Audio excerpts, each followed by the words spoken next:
Lewiston girls trying to pull off the upset against the Clarkston Bantams. You guys excited? Yeah! Coug fans didn't let the rain stop them from enjoying a Saturday of college football. Despite the team's worst start in over 10 years, Coach Taylor and the Warriors were able to right the ship and get back to Harris Field as NAIA West champs. It is maybe a fitting end to what's been a tumultuous football season here in Pullman. Mike Leach this morning informed Washington State that after 8 seasons, he's leaving. Guys, we're coming to you live once again from Harris Field for another gorgeous day of baseball. The Bantam girls were in the midst of a 7-0 run as they came into the Avista Holiday Tournament looking to defend their title. But in an instant, everything changed. And all Mick could think about in that 8th game was her father's empty seat. Those earlier storms couldn't stop the Palouse Summer League from getting going. You look behind me. It's the Federal Way Knights taking on the Boise Gems. We're in the bottom of the 4th inning. George Ball Court has served as the lab where Michaela has spent day after day and year after year perfecting the shot that has terrorized defenses across the Pacific Northwest. Caden's the oldest of 12 kids, and Luther says that now that Caden's made it to the pros, his brothers are all convinced they can make it too.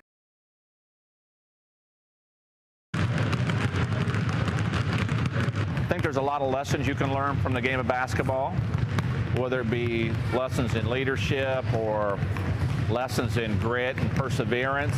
After his first season as head coach of the WNBA's Dallas Wings, Brian Agler, the winningest coach in U.S. women's professional basketball, once again came to Lapwai, Idaho, just days before Christmas to do what he does best.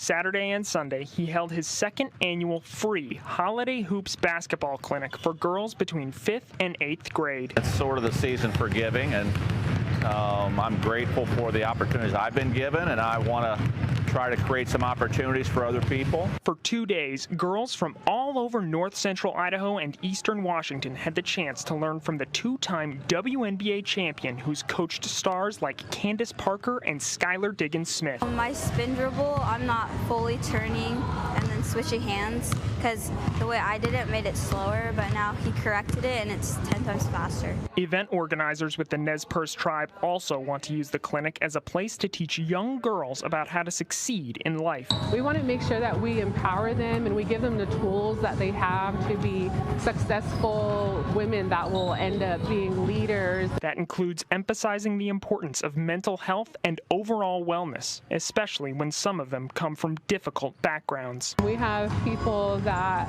live in homes that might struggle with drugs or alcohol, different types of abuse. Before he has them run through a single drill, Coach Agler instructs the girls on the tenets of PIG. Preparation, integrity, grit, and gratitude.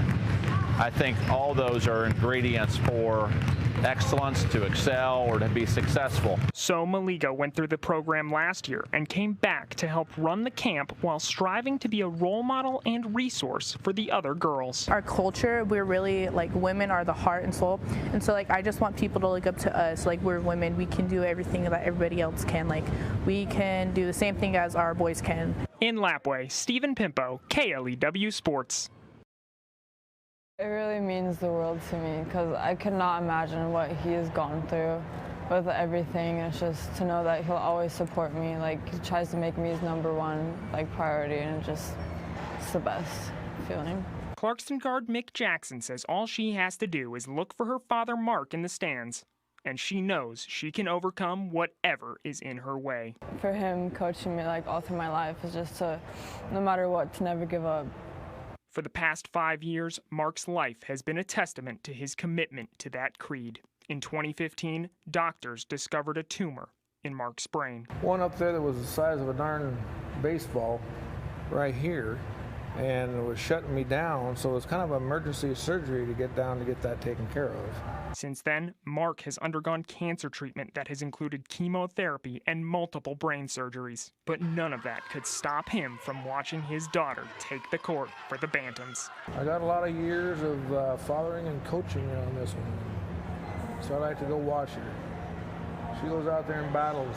Which is just one of several things Mick gets from her dad, including her love for the game of basketball. She remembers watching Mark play for a city league team at a young age. It's just cool because like, oh, my dad plays basketball. Like, oh, maybe cool if I did. Now the senior is part of a starting five for a Bantams team with legitimate state title aspirations. The Bantam girls were in the midst of a 7-0 run as they came into the Avista Holiday Tournament looking to defend their title.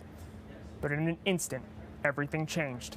And all Mick could think about in that 8th game was her father's empty seat. Mark had to miss that game because of a 2-hour surgery to replace a whole section of his skull that was removed due to infection. It was just skin over top of my brain. You could kind of see it pulsating and stuff. The Jacksons expected the procedure to force Mark to miss the rest of the tournament until he saw how distraught Mick was without him there via Facebook Live. She's tough, physically and mentally.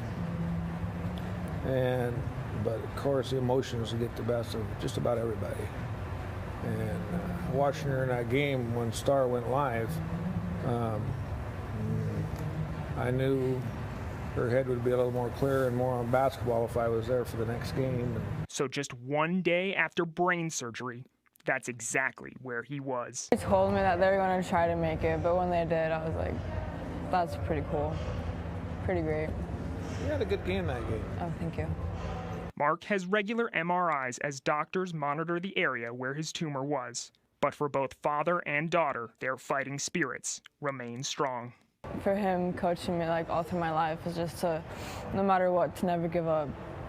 And it's nice.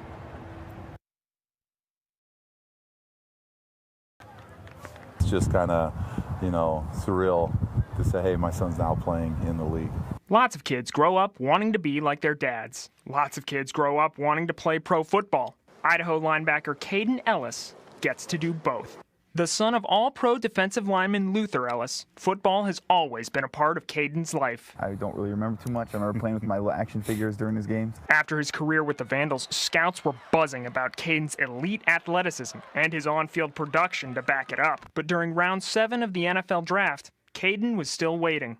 Then the New Orleans Saints announced their 244th pick. GM was kind of acting like it was just another one of those calls, and then he kind of, your wait's over. He kind of jumped it on me, and man, it was super. I was so glad. I was so happy. While the Detroit Lions made Luther a first-round pick in '95, he still had his own draft day drama. It ended up being me and Warren Sapp sitting back there after the first few picks are gone.